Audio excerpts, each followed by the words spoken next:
Oke, Assalamualaikum warahmatullahi wabarakatuh. Saya Bintang Maharani Putri dan rekan saya Fauzul Azim, Zairifa Maulana, dan Riri Antoni dari kelompok 9 akan menjelaskan sedikit mengenai materi makalah kami, yaitu Gerakan Sosial dan Lahirnya Reformasi sebagai Bentuk Sejarah Politik di Indonesia dengan dosen pengampu Bapak Un Leonard dan Bapak Hendrenaldi. Mengenai agenda reformasi merupakan titik balik akhir dari pemerintahan Soeharto yang mana disebabkan oleh krisis multidimensional 97-98.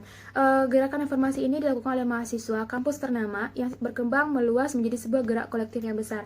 Dan agenda reformasi ini merupakan suatu bentuk kekecewaan mahasiswa karena aspirasi mereka yang tidak direspon oleh pemerintah. Maka dari itu, 19 Februari tahun 98, mahasiswa turun ke jalan dan menuntut Soeharto secara sadar dan damai untuk mengundurkan diri dari jabatan presidenan karena tidak mampu menjalankan amanat rakyat. Oke, tanggal 20 Februari tahun 98, mahasiswa menuntut sebuah tuntutan dalam sebuah baliho besar yang menjadi cikal bakal dari adanya agenda reformasi. Di antaranya itu adalah turunkan harga, sukseskan pemimpinan nasional, tegakkan kedaulatan rakyat, dan juga hapus monopoli, kolusi, dan korupsi. Yang mana agenda reformasi ini terus memuncak, ditambah dengan adanya tragedi Trisakti. Itu kita kenal dengan penembakan 4 orang mahasiswa Trisakti yang bernama Elang, Hafidin, Heri, dan Hendriawansi. Yang mana sebenarnya tidak hanya tragedi Trisakti yang terjadi pada saat itu, yaitu seperti adanya tragedi SARA terhadap orang Tiongkok, tragedi Gejayan di Jogja, tragedi pembunuhan berdarah di Medan, dan tragedi lainnya yang menyebabkan pada tanggal 12 Mei tahun 98, mahasiswa turun ke jalan sebanyak 15.000 mahasiswa yang menuntut dan mendesak Soeharto agar segera mengundurkan diri. Dan akibat keterdesakan ini, Soeharto pada saat itu sempat mengubah susunan kabinet dan membentuk sebuah dewan reformasi, tapi tetap tidak bisa dan aksi mahasiswa semakin tidak terkendali. Dan pada saat itu Soeharto juga sempat meminta dukungan dari para ulama dan tokoh masyarakat, tapi tidak berhasil. Dan akhirnya pada tanggal 20 Mei 1998, kita kenal dengan adanya pengunduran diri Soeharto dari kursi jabatan yang dialihkan kepada wakil presiden pada saat itu, yaitu B.J. Habibie sebagai presiden ketiga Republik Indonesia.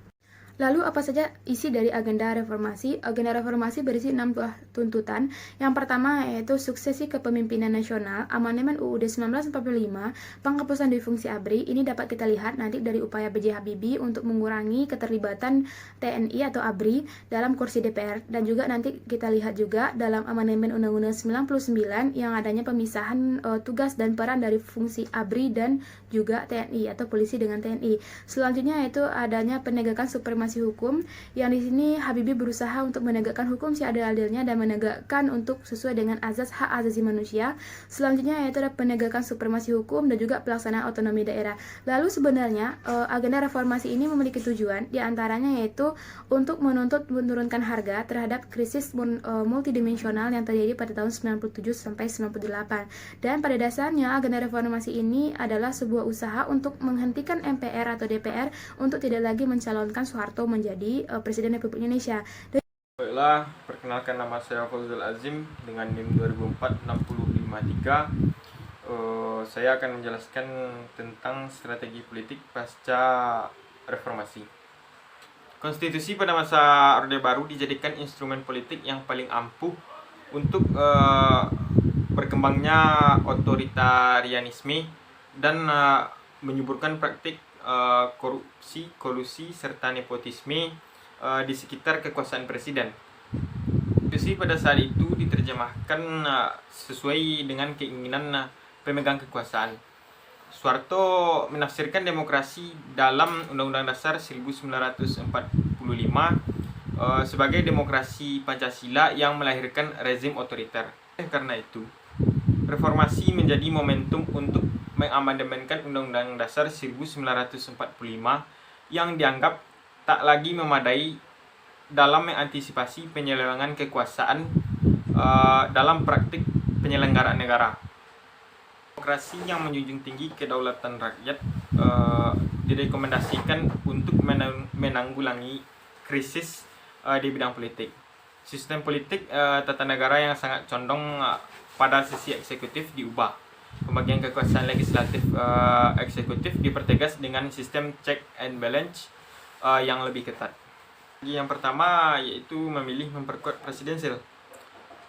Di masa Orde Baru, konstitusi tak konsisten menentukan sistem pemerintahan.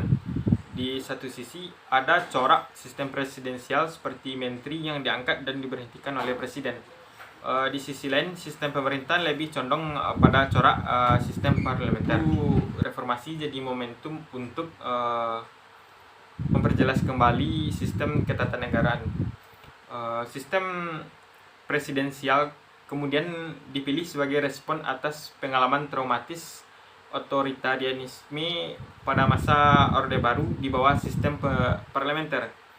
Hal itu dapat dilihat dari 4 kali amandemen konstitusi negara selama tahun 1999 hingga tahun 2002. Yang kedua, pemerintah dan DPR yang alpa pada amanat reformasi. Salah satu cara untuk menanggulangi permasalahan bawaan presidensial multipartai adalah dengan mendesain pemilu agar sistem multipartai di legislatif bisa disederhanakan sehingga presiden memiliki dukungan yang memadai pada tingkat legislatif. Komponen sistem pemilu diotak-atik untuk mencapai tujuan tersebut. Di antaranya yaitu waktu penyelenggaraan, besaran daerah pemilihan, metode pencalonan, metode pemberian suara, ambang batas perwakilan, formula konversi suara jadi kursi, serta penetapan calon yang terpilih. RUU Pemilu yang diajukan pemerintah tidak membeda secara utuh desain pemilu seperti apa yang diinginkan dan bagaimana andilnya dalam sistem pemerintahan. Maka tak aneh jika sikap pemerintah dalam jalannya pembahasan RUU Pemilu kerap berubah-ubah dengan menyesuaikan keinginan partai-partai politik di DPR. Assalamualaikum warahmatullahi wabarakatuh. Baiklah, saya Yerifa Maulana akan menjelaskan masalah-masalah yang timbul pasca reformasi. Latar belakang pasca reformasi merupakan masa yang diharapkan dapat membangun Indonesia ke arah yang lebih baik. Jatuhnya rezim Soeharto sepatutnya menjadi langkah awal menuju perbaikan. Namun, setelah 4 kali pergantian presiden pasca reformasi, serta perubahan-perubahan kebijakan yang dibuat, belum memberikan sinyal baik bagi perubahan Indonesia. Berbagai masalah muncul pasca reformasi. Rumusan masalah pada tahun 1998, Soeharto untuk pertama kalinya meletakkan jabatan setelah 32 tahun sukses dalam menduduki kursi panas. Peristiwa ini bersamaan dengan krisis yang melanda Indonesia. Kondisi demikian membuat masyarakat yang tidak lagi percaya dengan pemerintah. Masyarakat mulai membuka pikiran setelah sebelumnya menjadi korban pemerintahan yang otoriter. Masyarakat mulai berani memberontak, cacian, sindiran, bahkan aksi dorong-sorongan di jalan menjadi makanan sehari-hari pemerintah saat itu. Masyarakat menyebut masa di mana mereka bebas dan berhak menyatakan pendapatnya adalah masa reformasi. Dimulai oleh B.J. Habibie yang dilantik menjadi presiden baru reformasi. Meski pemerintah Orde Baru, pemerintahan otoriter telah digulingkan, pemerintah baru belum tentu berhasil memenuhi hak-hak warga. Reformasi memang ada bagusnya. Sebagai contoh, adanya pemilihan umum dan pergantian presiden yang bebas dan adil. Namun, reformasi juga dapat menambah buruk keadaan pemerintah sewaktu periode Orde Baru. Bahkan, membentuk masalah berbagai sektor, perubahan ekonomi, politik, dan sosial yang terjadi. Ada berbagai permasalahan yang timbul pada masa pasca reformasi, baik di bidang ekonomi, politik, sosial, agama, dan budaya, yang terjadi konflik dan perlu segera dilakukan upaya penyelesaiannya.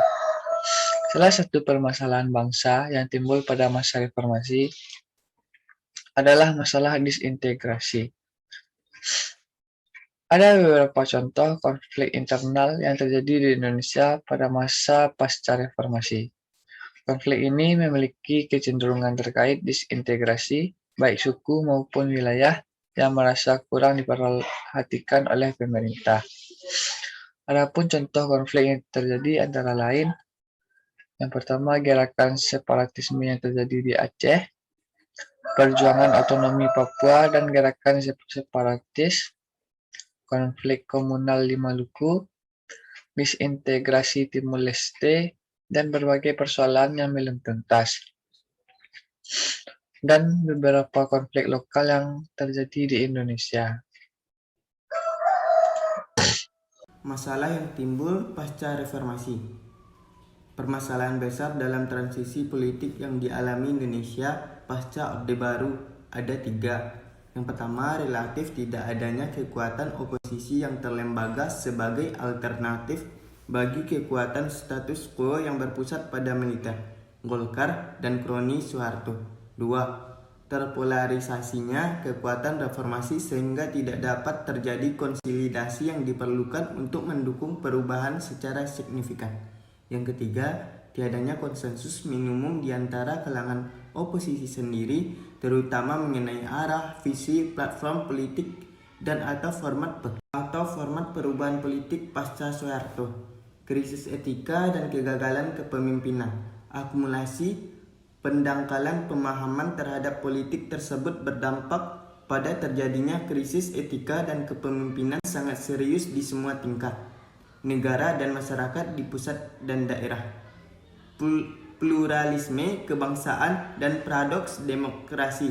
Setelah mengalami lebih dari 3 dekade sistem politik otoriter Orde Baru, sejak 1999 Indonesia memasuki tahap transisi menuju sistem politik yang lebih terbuka dan demokratis.